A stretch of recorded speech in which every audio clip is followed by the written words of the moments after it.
सभी को नमस्कार। हम अध्ययन कर रहे थे कैपिटल बजटिंग का, जिसके अंदर हम इसके मेथड्स देख रहे थे।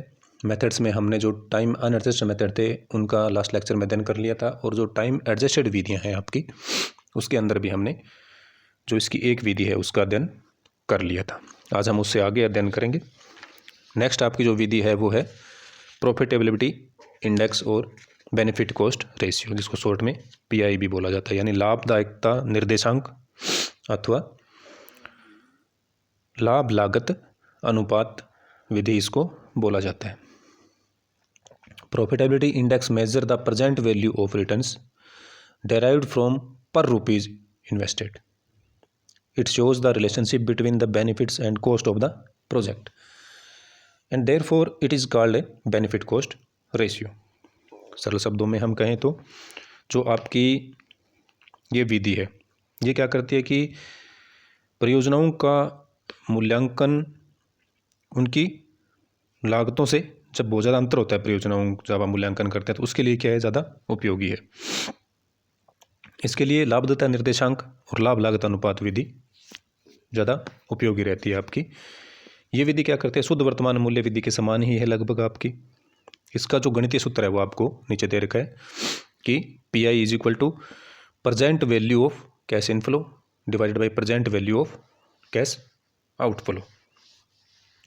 इस विधि में जो आपका ये सूत्र है इसको हम कैसे कंसिडर करते हैं कि जो आपके लाभदायक निर्देशांक हैं उसके आधार पे हम देखते हैं कि परियोजना को स्वीकार या अस्वीकार कैसे करना है।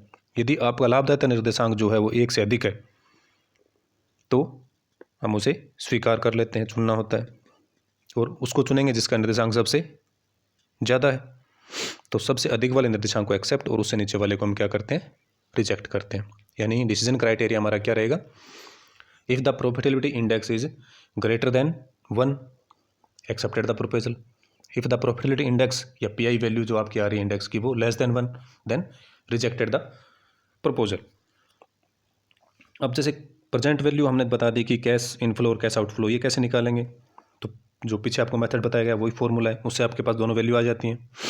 जो कैश इनफ्लो की वैल्यू उसको आप ऊपर रखते हैं, कैश इनफ्लो की आउटफ्लो की नीचे रखते हैं, डिवाइड करते हैं, उसकी जो वैल्यू आएगी आपके सामने, सपोज दैट 1.5 आ गई, आप उसको स्वीकार कर लीजिए। आपके पास मान लो 0.8 आए, आप उसको रिजेक्ट कर देंगे। और निकालेंगे कैसे, तो डिस्काउंटेड जो रेट आपको दे रखेंगे उसके ऊपर आप क्या निकालेंगे, इस मेथड्स को लगाकर उसका फाइनलाइज करेंगे इस चीज़ को। तो ये है आपकी प्रॉफिटेबिलिटी इंडेक्स। अब बात करते हैं इसकी मेरिट्स क्या है।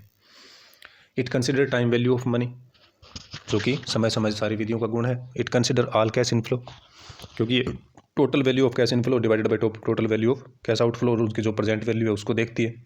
तो सब पूरे परियोजना के जीवन काल के दौरान होती है, उसको ये कंसिडर करके चलती है। It is recommended for use particularly when there is shortage of funds because it correctly ranks the proposal. It make right decision in the case of different amount of cash outflow of different project. अलग अलग परियोजनाओं की अलग अलग दर से में अगर प्राप्त हो रहा है तो ये विधि क्या है, वहाँ पर उपयोगी है, जबकि पिछली विधियाँ वहाँ उपयोगी साबित नहीं हो रही थी। तो ये इसकी मुख्य मेरिट्स हैं। लिमिटेशंस क्या हैं इसकी, may let the incorrect decision in comparison of mutually exclusive investment. And next, cost of capital is required to calculate PI. इसके अंदर भी हमें cost of capital क्या है, जरूरी है कि हम जो प्रेजेंट वैल्यू निकाल रहे हैं वो किस रेट के ऊपर हम उसको फाइंड आउट करें। तो ये मेजर समस्या इस परियोजना के अंदर आती है। हालांकि ये पिछली विधियों से ज़्यादा सरल है और ज़्यादा ऑथेंटिक और ज़्यादा एप्रोप्रिएट आंसर हमें ये लागत के बारे में देती है। तो ये थी आपकी PI मेथड। नेक्स्ट जो टाइम एडजस्टेड का है वो है आपका method internal rate of return. इसको ट्रायल एंड एरर मेथड भी बोला जाता है। प्रत्याय की आंतरिक दर विधि। IRR is the rate of return which equate the present value of project accepted cash inflow to the present value of projected cash outflow और इन्वेस्टमेंट। यानी कि समय समायोजित प्रत्याय दर विधि पर आधारित हमारी जो तीसरी विधि है प्रत्याय की आंतरिक दर विधि, ये क्या करती है कि वर्तमान मूल्य विधि तथा शुद्ध वर्तमान मूल्य विधि कि अपेक्षित प्रत्यय दर पहले से ज्ञान हमें होता है और हम क्या करते हैं, भावी अर्जित राशियों का वर्तमान मूल्य सरलतापूर्वक निकाल सकते हैं। अब यदि हम ये मान भी लें कि जो अपेक्षित आपकी जो प्रत्यय दर है वो आपको ज्ञात नहीं है, तो ऐसी स्थिति में भविष्य में प्राप्त होने वाली राशियों के वर्तमान मूल्य को प्रारंभिक विनियोग के क्या होता है, हमें बराबर करना होता है।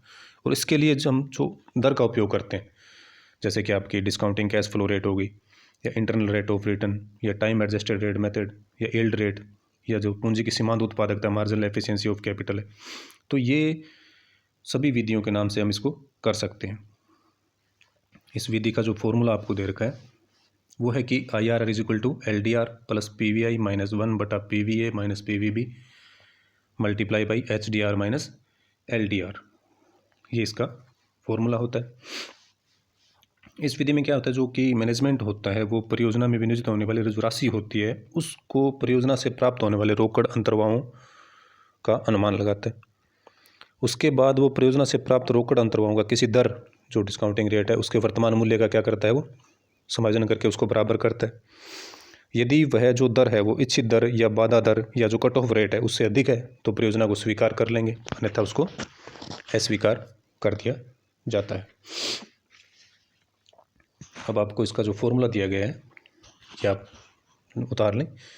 LDR is equal to lower discount rate, ये आपको गिवन होंगी। HDR for higher discount rate.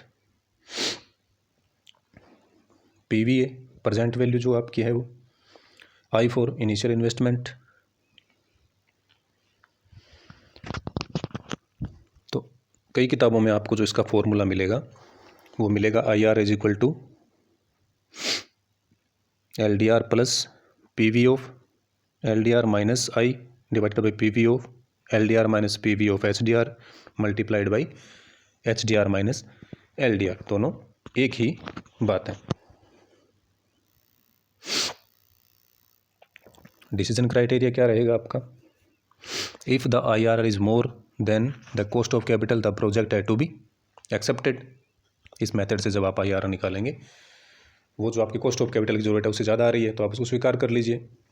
If the IRR less than the cost of capital the project has to be rejected, क्योंकि जब आपकी अर्निंग की जो रेट है वो जो आपकी कॉस्ट आ रही है उससे कम आ रही है तो उस परियोजना को स्वीकार करने से क्या फ़ायदा होगा। ये तो क्लियर है ना कि हमें कम से कम जो हमने जिस लागत पे हमें पूंजी प्राप्त हो रही है उससे ज़्यादा तो हमें उस पर आय प्राप्त होनी ही चाहिए। एटलीस्ट हम उसको अगर बराबर है तब तक स्वीकार कर सकते हैं, लेकिन अगर उससे कम का हो जाएगी तो हम उसे स्वीकार थोड़ी कर पाएंगे। तो डिसीजन क्राइटेरिया क्या रहेगा, if IRR is greater than cost of capital then accepted and the less than cost of capital then rejected. यानी जो कट ऑफ रेट है उससे जितने ज़्यादा हो उस परियोजना को स्वीकार किया जाएगा और जो कट ऑफ रेट से कम है उसको अस्वीकार किया जाएगा। ये इसका डिसीजन क्राइटेरिया होता है। अब बात करते हैं इसकी मेरिट्स की, मेरिट्स ऑफ IRR। प्रत्यय की आंतरिक दर विधि के गुण। It consider time value of money, जो आपको अच्छी तरह पता है। It considers all cash inflow through out the life. If it does not use the concept of required rate of return on the cost of capital.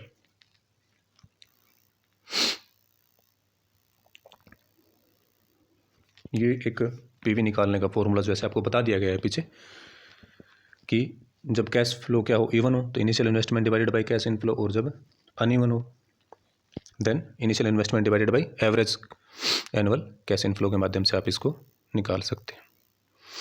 अब आता है आपका लिमिटेशंस ऑफ IRR, इसकी कमियां क्या हैं।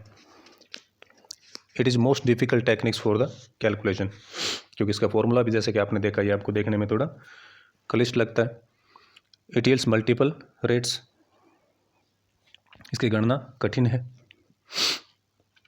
It is not suitable for the evaluation mutually exclusive project. Assumption of profits are reinvested at IRR not logical, यानी कि जो प्रॉफिट है अगर IRR के आधार पे आप उसको वापस इन्वेस्ट करते हैं तो ये कोई लॉजिकल बात नहीं है। May not give fruitful results when the project life और कैश आउटफ्लो आर अनइक्वल। अब जब आप IRR निकालते हैं तो हो सकता है कि आपको प्रतिवर्ष जो रोकड़ प्राप्त हो रही है वो समान रूप से प्राप्त हो रही हो, तब तो ठीक है। यानी ऐसी स्थिति से समान प्राप्त हो रही है तो वहाँ तो आप क्या करेंगे कि प्रारंभिक विनियोग की राशि को रोकड़ अंतर्वाह की राशि का भाग दे देंगे तथा जो प्राप्त भागफल की राशि को उसकी सारणी वैल्यू से 1 रुपये की जो वैल्यू उसके सामने आप रख देंगे और ये राशि जिस दर के अंतर्गत आती है उसे आंतरिक प्रत्याय दर कहते हैं, निकल जाते हैं। लेकिन जब राशि असमान होती है तभी इसका फॉर्मूला क्लिष्ट हो जाता है। तो असमान जब राशि आपको प्राप्त होती है तो उसको फिर आपको औसत याद करना होता है, औसत के आधार पर फिर आप IRR का अनुमान करते हैं। तो जहाँ पर अनइक्वल कैश जो इनफ्लो होता है आपका, वहाँ ये इसकी लिमिटेशंस आ जाती हैं। फिर इसमें ट्रायल एंड एरर मेथड के रूप में इसमें दूसरी जो विधि होती है इसी का जो उपनाम है उसके आधार पर इसको किया जाता है। प्रत्याय दर की याद करने के लिए भूल सुधार जो विधि होती है एक तरह से में लिख लें आप साथ साथ में। तो उसमें क्या करते हैं कि प्रारंभ में जो वार्षिक विधि के आधार पर ज्ञात अनुमानित दर होती है या जो दर हमने ले लिखी है उस दर के आधार पर परियोजना से प्राप्त रोकड़ जो अंतर्वाह होते हैं उनका बटा कर लिया जाता है और उनका वर्तमान मूल्य निकाल लिया जाता है। इस प्रकार जो परियोजना के लिए जो हमने वर्तमान मूल्य PV जो है कि परियोजना को प्रारंभिक जो आपका इन्वेस्टमेंट है C से तुलना की जाती है। यदि जो वर्तमान मूल्य आपका जो आ रहा है PV और C बराबर है तो स्थिति प्रत्याय की आंतरिक दर बतलाएगी। यदि परियोजना का ज्ञात किया गया रोकड़ जो अंतर्वाह है और वर्तमान मूल्य प्रारंभिक विनियोजित राशि से कम है यानी PV is less than C तो अपेक्षाकृत निजी दर का प्रयोग करते हैं और इसी तरीके से उससे ज़्यादा है तो ऊंची दर का प्रयोग करेंगे। तो सही जो माना जाएगा वो होगा कि दोनों जहाँ पे बराबर हों आपके PV is equal to C होता है। तो ये ट्रायल एंड एरर मेथड के द्वारा इसको किया जाता है। तो जो ये इसकी क्या है मुख्य लिमिटेशंस है, वहाँ पे ये ज़्यादा क्लिष्ट हो जाते हैं। तो ये थी आपकी आंतरिक प्रत्याय दर विधि। तो ये थे आपके time adjusted method of capital budgeting. Next lecture में हम इसके न्यूमेरिकल्स देखेंगे। आज के लिए इतना ही। Thank you.